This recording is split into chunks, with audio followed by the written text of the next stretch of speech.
우연이 아니었습니다. 말을 하지 않았던 이유는 모르기 때문이 아니라 너무 많이 알고 있었기 때문입니다. 식탁에 마주 앉은 세 사람은 각자 다른 생각을 하고 있었지만 아무도 먼저 입을 열지 않았습니다.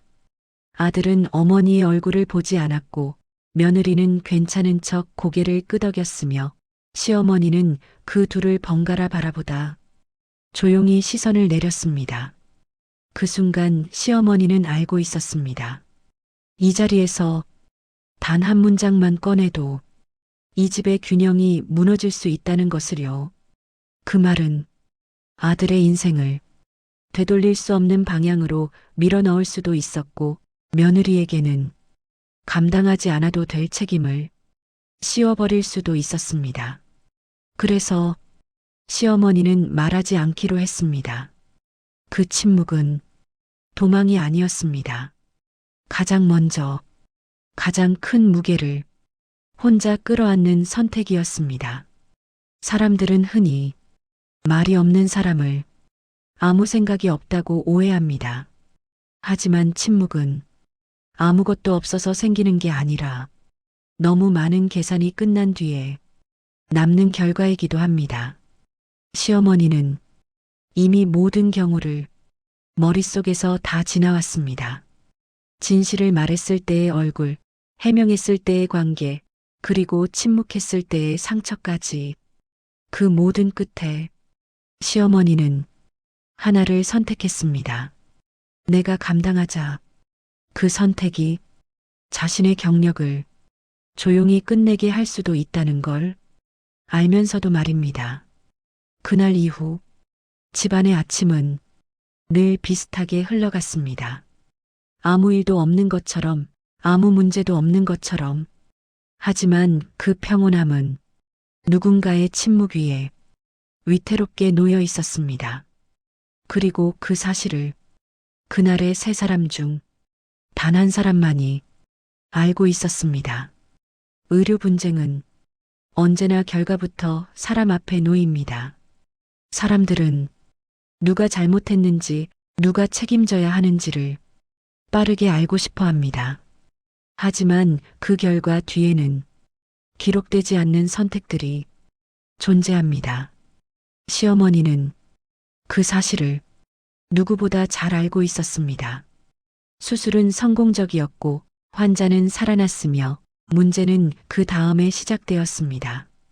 회의실에는 여러 장의 서류가 놓였고 각자의 책임이 조심스럽게 분리되고 있었습니다. 그때 한 이름이 서류 위에 올라왔습니다. 아들의 이름이었습니다. 그 이름은 아직 완성되지 않은 의사의 이름이었고 앞으로 수많은 선택을 겪어야 할 미래의 이름이었습니다. 시어머니는 그 순간 결정을 내렸습니다. 이 이름은 여기에 있어서는 안 된다는 것을요. 그 판단은 감정이 아니었습니다. 냉정한 계산이었습니다. 그 이름이 기록에 남으면 아들은 의사가 되기 전에 분쟁의 중심에 서게 됩니다. 그 경험은 배움이 아니라 상처가 될 가능성이 더 컸습니다. 그래서 시어머니는 펜을 들었습니다. 그리고 조용히 이름 하나를 지웠습니다. 그 자리에 자신의 이름을 올려놓았습니다. 그 선택이 무엇을 의미하는지 시어머니는 알고 있었습니다. 경력의 끝, 조용한 퇴장, 그리고 아무도 알아주지 않는 책임. 의료 분쟁에서 이름을 지운다는 것은 기록을 조작하는 일이 아니라 책임의 방향을 바꾸는 일입니다. 시어머니는 그 방향을 자신에게로 돌려놓았습니다. 그날 이후 시어머니의 삶은 조금씩 달라졌습니다. 회의실에 더 이상 불리지 않았고 중요한 결정에서 자연스럽게 배제되기 시작했습니다. 겉으로는 아무 일도 없었습니다.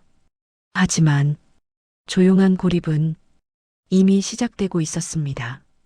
시어머니는 그 변화를 아들에게 말하지 않았습니다.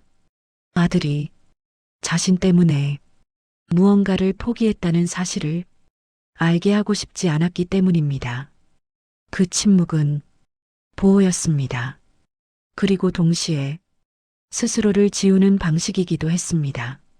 사람들은 시어머니가 왜 갑자기 현장에서 물러났는지 묻지 않았습니다. 묻지 않는 것이 편했기 때문입니다. 하지만 그 질문은 집안에서도 사라지지 않았습니다.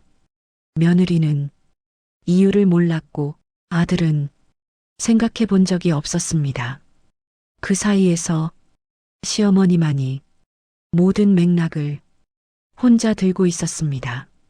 그리고 그 선택이 언젠가는 다시 돌아와 문을 두드릴 거라는 것도 알고 있었습니다. 그저 그날이 조금이라도 늦기를 바랐을 뿐입니다. 며느리는 그날 이후 집안을 다르게 보기 시작했습니다. 아무 일도 달라진 게 없는데 모든 것이 달라 보였습니다. 아침마다 당연하게 차려져 있던 밥상, 먼저 꺼내져 있던 컵, 날씨를 묻기도 전에 현관에 놓여 있던 우산, 그 모든 장면이 이제는 우연처럼 보이지 않았습니다. 며느리는 그동안 편안함이라고 믿어왔던 것이 사실은 누군가의 침묵 위에 쌓여 있었다는 사실을 조금씩 깨닫기 시작했습니다. 시어머니는 여전히 말이 없었습니다. 묻지 않으면 설명하지 않았고 설명하지 않아도 괜찮은 사람처럼 자리를 지켰습니다. 하지만 며느리는 이제 그 침묵이 편안하지 않았습니다. 그 침묵 속에 말하지 못한 이유가 너무 많다는 걸 알게 되었기 때문입니다. 어느 날 오후 며느리는 집안을 정리하다가 낡은 서랍 하나를 발견했습니다. 평소 잘 열지 않던 곳이었습니다. 서랍을 여는 순간 오래된 종이 냄새가 천천히 퍼졌습니다. 그 냄새는 시간이 쌓였다는 증거처럼 묘하게 무거웠습니다. 서랍 안에는 얇은 수첩 하나가 가지런히 놓여 있었습니다. 며느리는 망설이다가 수첩을 펼쳤습니다. 짧은 문장들이 날짜와 함께 적혀 있었습니다. 오늘은 괜찮다. 아직은 괜찮다. 조금만 더 버티자. 며느리는 그 문장을 여러 번 읽었습니다. 괜찮다는 말이 안심이 아니라 다짐이라는 걸 처음으로 이해했습니다. 그 다짐은 누군가에게 들려주기 위한 말이 아니라 혼자 버티기 위한 주문이었습니다. 며느리는 수첩을 덮지 못한 채 한동안 그 자리에 앉아 있었습니다. 그리고 처음으로 자신이 얼마나 많은 순간을 보지 않으려 했는지 떠올렸습니다. 묻지 않아도 되는 이유를 스스로 만들어왔던 시간들, 편하다는 이유로 질문을 미뤄왔던 태도, 그 모든 선택이 지금 이 침묵을 만들었다는 사실이 가슴에 내려앉았습니다. 그날 저녁 며느리는 식탁 앞에서 몇 번이나 입을 열려다 말을 삼켰습니다. 무엇부터 말해야 할지 알 수 없었기 때문입니다. 시어머니는 여느 때처럼 말없이 식사를 했습니다. 하지만 며느리는 그 모습을 이제 다르게 보았습니다. 마지막에 숟가락을 들고 마지막에 자리를 뜨는 모습이 성격이 아니라 습관이라는 생각이 들었습니다. 환자를 먼저 챙기고 모든 것을 확인한 뒤 자신을 돌아보던 사람의 몸에 남은 습관. 며느리는 조용히 숨을 들이마셨습니다. 그리고 처음으로 시어머니의 침묵이 차갑지 않다는 걸 느꼈습니다. 그 침묵은 무관심이 아니라 끝까지 책임을 놓지 않으려는 태도였습니다. 그날 밤 며느리는 잠들지 못했습니다. 머릿속에는 수첩 속 문장과 시어머니의 뒷모습이 계속 겹쳐졌습니다. 그리고 하나의 질문이 계속 맴돌았습니다. 왜 이 모든 걸 혼자 감당하셨을까? 왜 아무에게도 말하지 않으셨을까? 그 질문은 고며느리 자신에게로 돌아왔습니다. 나는 왜 묻지 않았을까? 그 순간 며느리는 알았습니다. 이 침묵을 더 이상 모른 척할 수 없다는 것을, 이제는 누군가가 말을 꺼내야 한다는 것을, 그리고 그 누군가는 시어머니가 아니라 자신이어야 한다는 것을. 조정위원회 날짜는 생각보다 빨리 잡혔습니다. 봉투 하나가 집으로 도착했을 때 시어머니는 아무 말도 하지 않았습니다. 아들은 봉투를 받아들고 한동안 움직이지 못했습니다. 며느리는 그 봉투가 이 집의 시간표를 완전히 바꿔놓을 거라는 걸 직감했습니다. 위원회 당일 세 사람은 같은 차를 타고 병원으로 향했습니다. 차 안은 이상할 만큼 조용했습니다. 라디오도 대화도 없었지만 서로의 숨소리만은 또렷이 들렸습니다. 병원 로비는 평소와 다르지 않았습니다. 사람들은 자기 일로 바빴고 누구도 이 세 사람이 무슨 이야기를 안고 있는지 알지 못했습니다. 회의실 앞에서 시어머니는 잠시 발걸음을 멈췄습니다. 그 짧은 순간 아들은 처음으로 어머니의 등이 조금 굽어 보인다는 걸 느꼈습니다. 어머니, 아들이 조심스럽게 불렀습니다.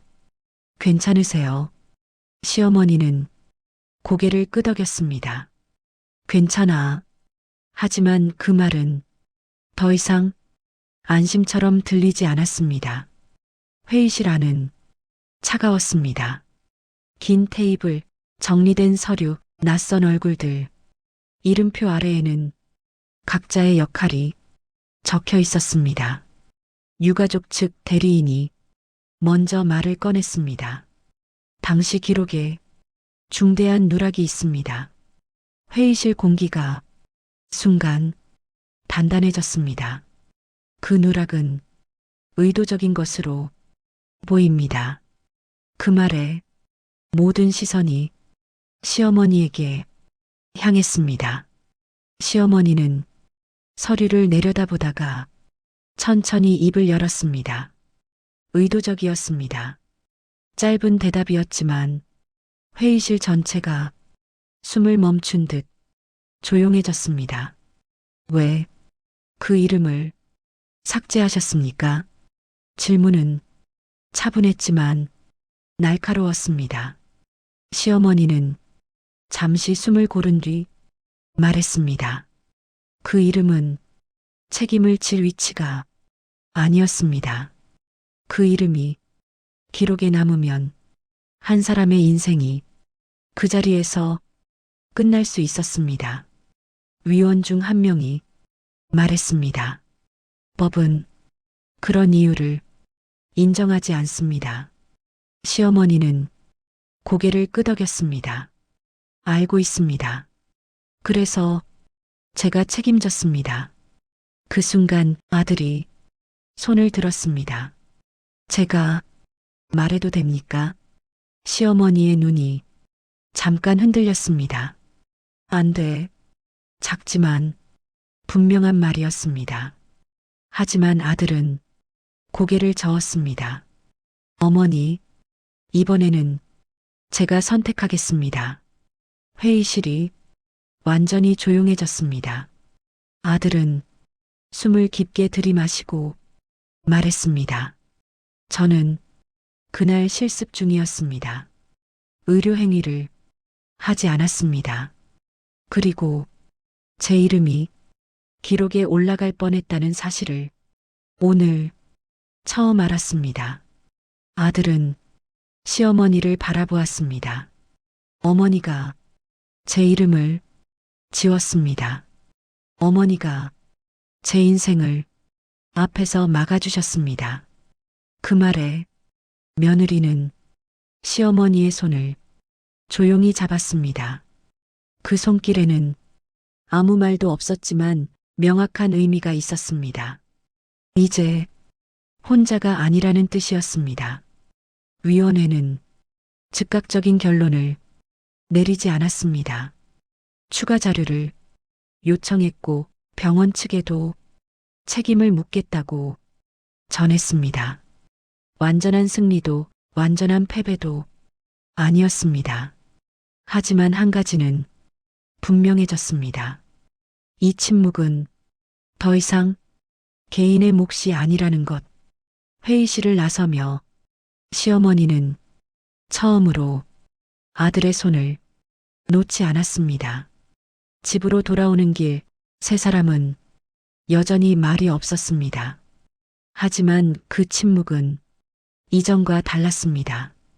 혼자 버티는 침묵이 아니라 함께 감당하는 침묵이었습니다. 그러나 이 선택의 대가는 아직 끝나지 않았습니다. 진짜 이야기는 이제 마지막을 향해 가고 있었습니다. 조정위원회 이후 집은 한동안 조용했습니다. 아무도 그날의 이야기를 먼저 꺼내지 않았습니다. 하지만 침묵의 무게는 분명히 달라져 있었습니다. 시어머니는 여전히 말이 많지 않았지만 더 이상 자신을 지우지는 않았습니다. 아침마다 부엌불은 여전히 일찍 켜졌지만 시어머니는 모든 준비를 혼자 하지 않았습니다. 며느리는 자연스럽게 옆에 섰고 아들은 먼저 묻기 시작했습니다. 어머니, 오늘은 어디 다녀오세요? 시어머니는 잠시 생각한 뒤 짧게 대답했습니다. 병원. 그 한마디는 이 집에서는 아주 큰 변화였습니다. 며칠 뒤 시어머니는 며느리를 불렀습니다. 이제 정리해야 할 것들이 있어. 서랍 깊숙한 곳에서 낡은 파일 하나가 꺼내졌습니다. 그 안에는 오래된 진료 기록과 손으로 쓴 메모들이 정리돼 있었습니다. 며느리는 그 글씨를 이제 알아볼 수 있었습니다. 수첩에서 보았던 그 필체였습니다. 시어머니는 천천히 말했습니다. 그동안 숨긴 건 아니야. 다만 말할 필요가 없다고 생각했을 뿐이지. 며느리는 고개를 끄덕였습니다. 이제는 그 말의 의미를 알고 있었기 때문입니다. 그날 저녁 아들도 같이 자리에 앉았습니다. 시어머니는 처음으로 조금 긴 이야기를 꺼냈습니다. 그 수술은 실패가 아니었어. 하지만 책임을 나눌 수는 없었지. 아들은 숨을 삼키며 물었습니다. 그래서 제 이름을 지우신 거예요. 시어머니는 고개를 끄덕였습니다. 내가 의사가 되기 전부터 감당해야 할 짐은 아니었으니까. 아들의 눈이 붉어졌습니다. 그럼 어머니는요? 어머니는 괜찮으셨어요. 시어머니는 잠시 말이 없었습니다. 그리고 처음으로 이렇게 말했습니다. 괜찮지 않았어. 그 말은 작았지만 집안을 가득 채웠습니다. 그래도 그 선택을 후회하지는 않아. 다만 혼자 했다는 게 조금 힘들었지. 며느리는 그 말을 듣는 순간 눈을 내렸습니다.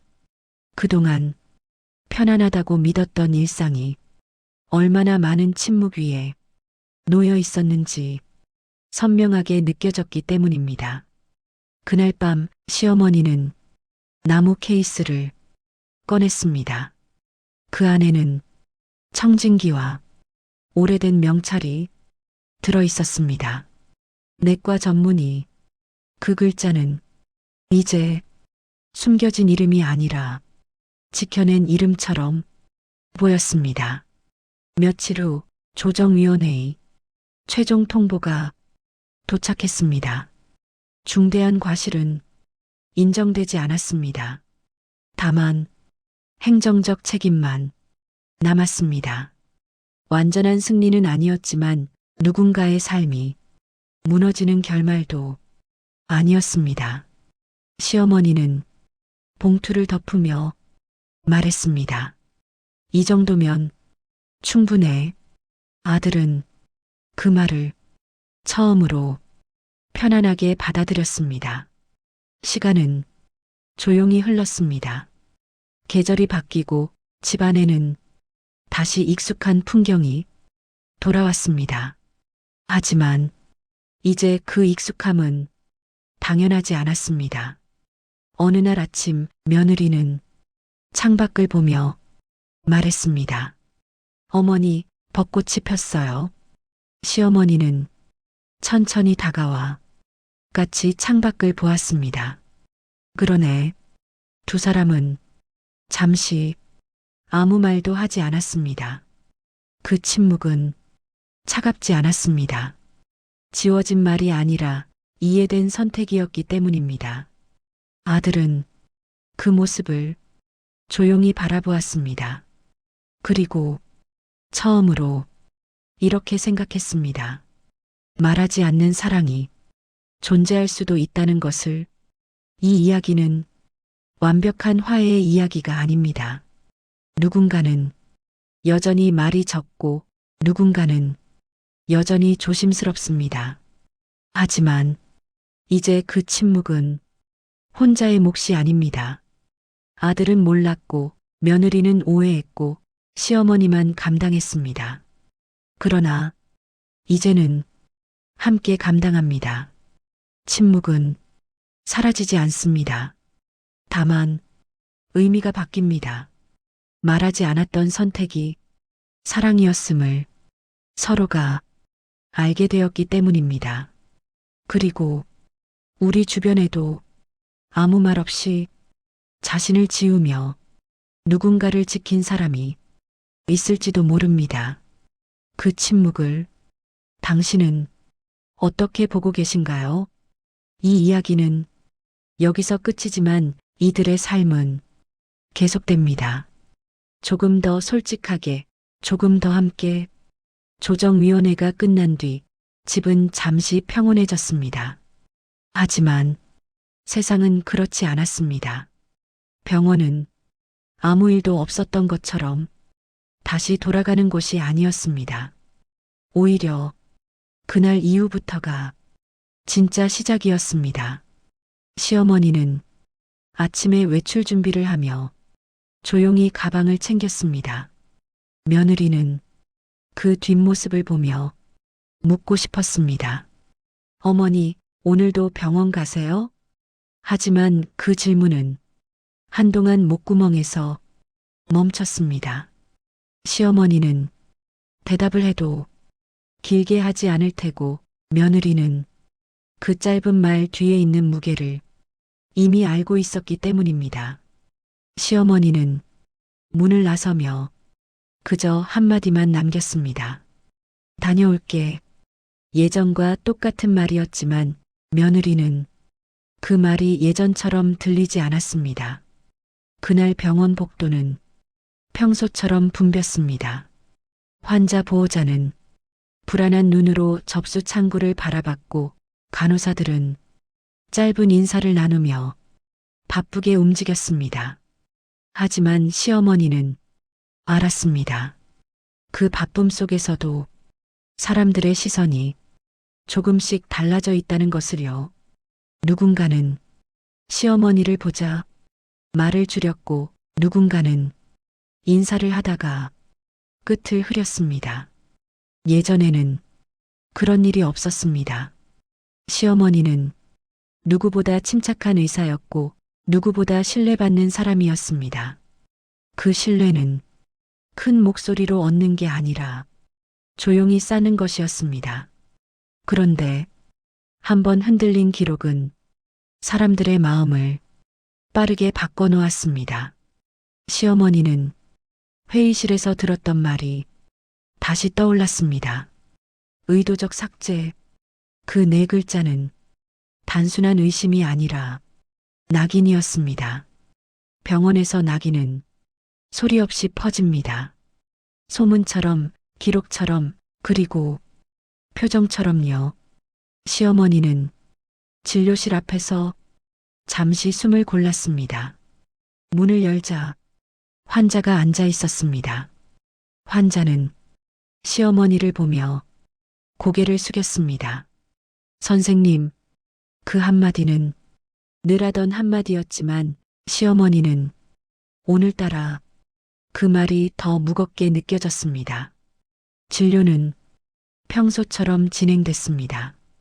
혈압을 체크하고 증상을 묻고 처방을 설명했습니다. 하지만 마음 한쪽은 계속 조용히 흔들렸습니다. 나는 지금 환자를 보고 있지만 사람들은 나를 의심하고 있다. 그게 시어머니가 가장 견디기 힘든 종류의 고통이었습니다.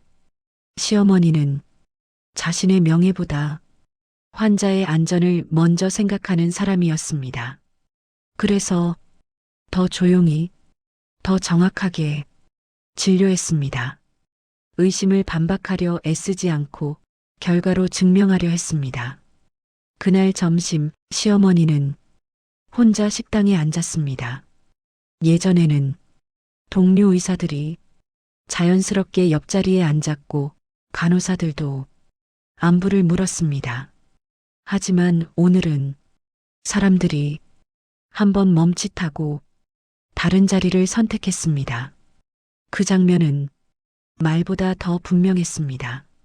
시어머니는 젓가락을 들었다가 잠시 내려놓았습니다. 그리고 속으로 생각했습니다. 이게 의료 분쟁의 진짜 얼굴이구나. 법정이 아니라 회의실이 아니라 일상 속에서 조용히 사람을 밀어내는 방식. 그날 오후 원무과에서 전화 한 통이 왔습니다. 선생님, 내일 일정이 조금 변경될 것 같습니다. 시어머니는 알아차렸습니다. 말은 정중했지만 의미는 단순했습니다. 당분간 앞에 서지 말아달라. 시어머니는 전화기 너머로 짧게 대답했습니다. 알겠습니다. 예전 같았으면 왜인지 물었을 겁니다. 하지만 지금은 묻지 않았습니다. 묻는 순간 더 크게 흔들릴 것을 알고 있었기 때문입니다. 시어머니는 병원을 나서며 하늘을 잠시 올려다봤습니다. 숨이 깊게 내려앉았습니다. 그때 휴대폰이 울렸습니다. 며느리였습니다. 어머니, 오늘은 괜찮으셨어요? 시어머니는 잠시 멈칫했습니다. 누군가가 이렇게 묻는 건 오래된 기억 속에나 있는 일이었기 때문입니다. 시어머니는 결국 짧게 말했습니다. 응, 괜찮아. 하지만 그 말 뒤에 아무도 듣지 못하는 진짜 문장이 붙어 있었습니다. 괜찮아야 하니까. 그날 밤 시어머니는 집으로 돌아왔습니다. 현관에서 신발을 벗는 순간 며느리는 어머니의 손을 유심히 보았습니다. 손가락 마디가 조금 더 굳어 있었고 손등에는 낮에 닿았던 차가운 공기의 흔적이 남아 있었습니다. 며느리는 결심했습니다. 이제는 괜찮냐를 묻는 것으로 끝내지 않겠다고. 그날 이후 병원에서 벌어지는 일은 조용히 하지만 확실히 이 가족을 다시 흔들기 시작합니다. 그리고 시어머니가 끝까지 숨겨왔던 마지막 기록이 드디어 움직이기 시작합니다. 아들은 그날 병원 앞에 서서 한동안 들어가지 못했습니다. 유리문 너머로 보이는 복도는 어릴 적 기억 속 병원과 똑같아 보였지만 지금의 발걸음은 그때보다 훨씬 무거웠습니다. 아들은 어머니가 일했던 병원이라는 사실을 알고 있었지만 그곳에서 어떤 사람이었는지는 제대로 본 적이 없었습니다. 아들은 조심스럽게 접수 창구에 물었습니다. 예전에 과에 계셨던 의사 선생님을 찾고 싶은데요. 직원은 잠시 전산을 확인하더니 고개를 들었습니다. 혹시 그분 아드님이세요? 아들은 그 질문에 잠시 말을 잇지 못했습니다. 그 반응 하나만으로도 어머니가 이 병원에서 어떤 존재였는지 느낄 수 있었습니다. 직원은 조심스럽게 말을 이었습니다. 선생님 이야기라면 아직도 기억하시는 분들이 많아요. 그 말은 아들의 가슴을 조용히 눌렀습니다. 아들은 처음으로 자신이 어머니의 시간을 거의 알지 못했다는 사실을 실감했습니다. 복도를 지나며 아들은 벽에 걸린 오래된 액자들을 보았습니다. 그 중 하나에 익숙한 얼굴이 있었습니다. 젊은 시절이 시어머니였습니다. 흰 가운을 입고 차분한 눈빛으로 환자 곁에 서 있는 모습. 아들은 그 자리에서 한동안 움직이지 못했습니다. 이 사람이 내 어머니였구나. 사진 속 어머니는 집에서 보던 모습과 너무 달랐습니다. 말수가 적은 사람도 아니었고 뒤에만 서 있는 사람도 아니었습니다. 그 표정에는 분명한 책임감과 결단력이 담겨 있었습니다. 아들은 우연히 지나가던 간호사에게 사진을 가리키며 물었습니다. 이분 어떤 분이셨어요? 간호사는 잠시 사진을 바라보다 말했습니다. 아, 그 선생님이시구나. 정말 존경받던 분이셨어요. 그 말은 아들이 예상하지 못한 대답이었습니다. 존경이요? 간호사는 고개를 끄덕였습니다. 힘든 상황에서도 항상 환자 편이었고 책임을 다른 사람에게 넘기지 않으셨어요. 그래서 솔직히 말하면 그만두셨을 때 많이 아쉬웠어요. 아들의 손이 살짝 떨렸습니다. 그만두셨을 때 그 시점은 아들이 결혼하던 때와 겹쳤습니다. 아들은 천천히 숨을 들이마셨습니다. 모든 조각이 조용히 맞춰지고 있었습니다. 아들은 병원 뒤편 작은 휴게실에 잠시 앉았습니다. 머릿속에는 어머니의 얼굴이 계속 떠올랐습니다. 집에서의 어머니, 말을 아끼던 어머니, 늘 한 발 물러나 있던 어머니, 그리고 지금 알게 된 병원 속의 어머니. 아들은 처음으로 분노를 느꼈습니다. 세상을 향한 분노가 아니라 자기 자신을 향한 분노였습니다. 나는 왜 한 번도 물어보지 않았을까?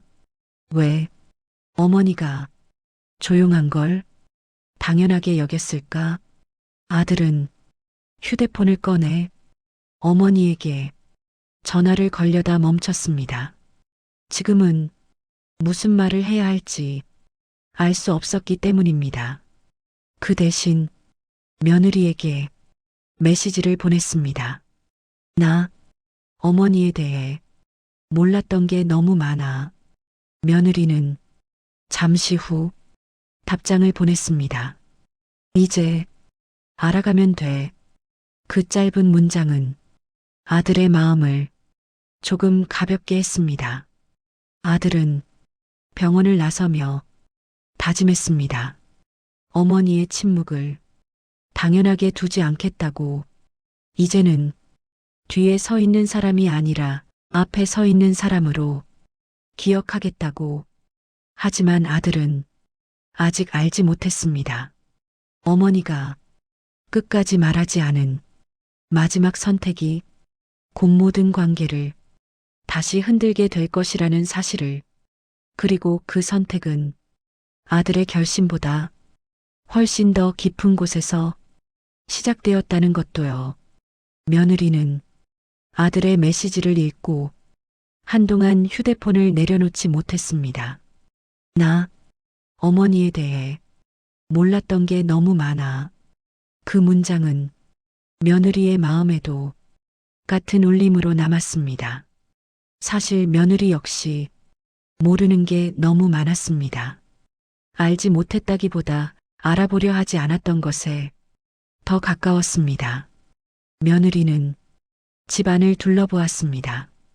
정리된 선반, 가지런한 식탁, 항상 같은 자리에 놓인 물건들, 그 모든 질서가 누군가의 선택으로 유지되어 왔다는 사실이 이제는 분명히 보였습니다.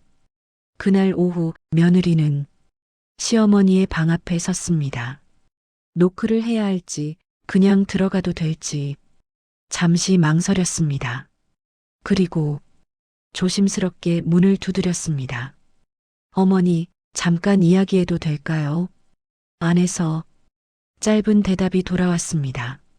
들어와.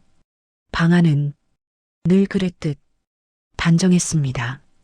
필요한 것만 남기고 불필요한 것은 두지 않는 공간. 며느리는 그 방이 시어머니의 성격이 아니라 삶의 방식이라는 걸 이제는 알 것 같았습니다. 며느리는 바로 말을 꺼내지 않았습니다. 대신 조심스럽게 물었습니다. 어머니는 지금도 병원 생각하세요? 시어머니는 잠시 창밖을 바라보다가 대답했습니다. 생각 안 하기는 어렵지. 그 짧은 말에는 아직 정리되지 않은 시간들이 담겨 있었습니다. 며느리는 그 침묵을 억지로 채우지 않았습니다. 대신 자신이 준비해 온 말을 꺼냈습니다. 어머니, 이제는 어머니 이름을 지우지 않았으면 좋겠어요. 시어머니의 시선이 며느리에게로 천천히 옮겨왔습니다. 무슨 말이니? 며느리는 숨을 들이마시고 말을 이었습니다. 그동안은 어머니가 저희를 지키셨잖아요. 이제는 저희가 어머니를 지키고 싶어요. 시어머니는 바로 대답하지 않았습니다. 그 침묵은 거절이 아니라 고민처럼 보였습니다. 며느리는 서두르지 않았습니다. 시어머니가 결정을 스스로 하기를 기다렸습니다. 며느리는 그날 밤 노트북을 켰습니다. 그리고 병원 홈페이지와 의료기록 공개 게시판을 하나씩 살펴보았습니다. 시어머니의 이름은 이미 지워져 있었지만 남아있는 흔적들은 완전히 사라지지 않았습니다. 논문 공동저자, 자문기록, 학회 참석 명단. 며느리는 그 이름들을 하나씩 확인하며 조용히 정리해 나갔습니다. 드러내지 않되 지워지지 않게 하는 방식. 그게 며느리가 선택한 존중의 형태였습니다. 며느리는 아들에게도 말했습니다. 어머니가 말하고 싶어질 때까지 기다리자. 대신 아무 일도 없었던 것처럼 넘기지는 말자. 아들은 그 말에 고개를 끄덕였습니다. 며느리는 처음으로 시어머니의 침묵을 부수지 않고도 옆에 설 수 있다는 걸 알게 되었습니다. 며느리는 시어머니 방 앞에 작은 액자를 하나 놓았습니다. 그 안에는 병원 벽에서 보았던 젊은 시절이 시어머니 사진이 들어 있었습니다. 아무 설명도 붙이지 않았습니다. 그저 보이는 자리에 두었을 뿐입니다. 시어머니는 그 액자를 보고도 아무 말도 하지 않았습니다. 하지만 며느리는 알았습니다. 그 침묵이 다른 종류의 침묵이라는 것을. 그날 이후 시어머니는 조금씩 자신의 이름을 되찾기 시작했습니다. 크게 말하지도 앞에 나서지도 않았지만 더 이상 완전히 뒤로 물러서지도 않았습니다. 며느리는 그 변화를 조용히 지켜보았습니다. 그리고 알았습니다. 침묵을 존중한다는 것은 아무것도 하지 않는 게 아니라 그 사람의 자리를 지워지지 않게 지켜주는 일이라는 것을. 하지만 이 선택 역시 끝이 아니었습니다. 시간이 흐른 뒤 마지막으로 확인해야 할 진실이 아직 남아 있었기 때문입니다. 그 진실은 시어머니가 끝까지 말하지 않았던 이야기였습니다. 그리고 그 이야기는 곧 모든 관계를 마지막으로 시험하게 됩니다. 시간은 생각보다 조용히 흘렀습니다. 큰 사건 없이, 눈에 띄는 변화 없이 계절만 한 번 더 바뀌었습니다. 집안의 풍경은 겉으로 보기엔 이전과 크게 다르지 않았습니다. 하지만 그 안의 공기는 분명히 달라져 있었습니다. 시어머니는 여전히 말이 많지 않았습니다. 아침마다 같은 시간에 일어났고 같은 자리에서 차를 마셨습니다. 하지만 이제 그 침묵은 자신을 숨기기 위한 것이 아니었습니다. 며느리는 어느 날 문득 이 사실을 깨달았습니다. 시어머니가 말을 하지 않는 순간에도 자리를 지키고 있다는 것을요. 어느 늦은 오후 시어머니는 혼자 병원 근처를 걸었습니다. 현관 앞까지 갔다가 잠시 멈췄습니다. 문을 열지는 않았습니다. 대신 건물 앞 벤치에 잠시 앉았습니다. 사람들이 오가고 차들이 지나갔습니다. 아무도 그 여자를 특별하게 보지 않았습니다.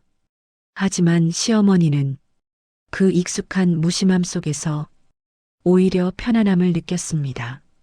이제는 설명하지 않아도 되었고 증명하지 않아도 되었기 때문입니다. 그날 저녁 시어머니는 가족을 불렀습니다. 오늘은 내가 조금 이야기해도 될까? 그 말은 아주 조용했지만 이 집에서는 가장 큰 소리였습니다. 아들과 며느리는 아무 말 없이 고개를 끄덕였습니다. 시어머니는 천천히 말을 이어갔습니다. 나는 늘 선택을 해왔어. 앞에 서야 할 때는 앞에 섰고 물러나야 할 때는 가장 먼저 물러났지. 그게 나한테는 당연한 일이었어. 시어머니는 잠시 숨을 고른 뒤 말했습니다. 하지만 혼자 감당하는 게 늘 옳은 건 아니더라. 그 말에 며느리는 고개를 숙였습니다. 아들은 두 손을 꼭 쥐었습니다. 시어머니는 아들의 손을 조심스럽게 덮었습니다. 이제는 너희가 나를 지키려고 하지 않아도 돼. 다만 함께 있으면 그걸로 충분해. 그 말은 부탁이 아니라 정리였습니다. 그날 밤 며느리는 창가에 서서 불 꺼진 거리를 바라보았습니다. 그리고 생각했습니다. 침묵은 사라지는 게 아니라 형태를 바꾸는 것이라는 사실을요. 예전의 침묵은 지우기 위한 선택이었고 지금의 침묵은 존중을 전제로 한 거리였습니다. 아들은 며느리 곁에 서서 같은 방향을 바라보았습니다. 그리고 처음으로 마음속으로 어머니에게 이렇게 말했습니다. 이제는 혼자가 아니에요. 계절은 다시 한번 바뀌었습니다. 봄이 왔고 집안에는 햇살이 조금 더 깊이 들어왔습니다.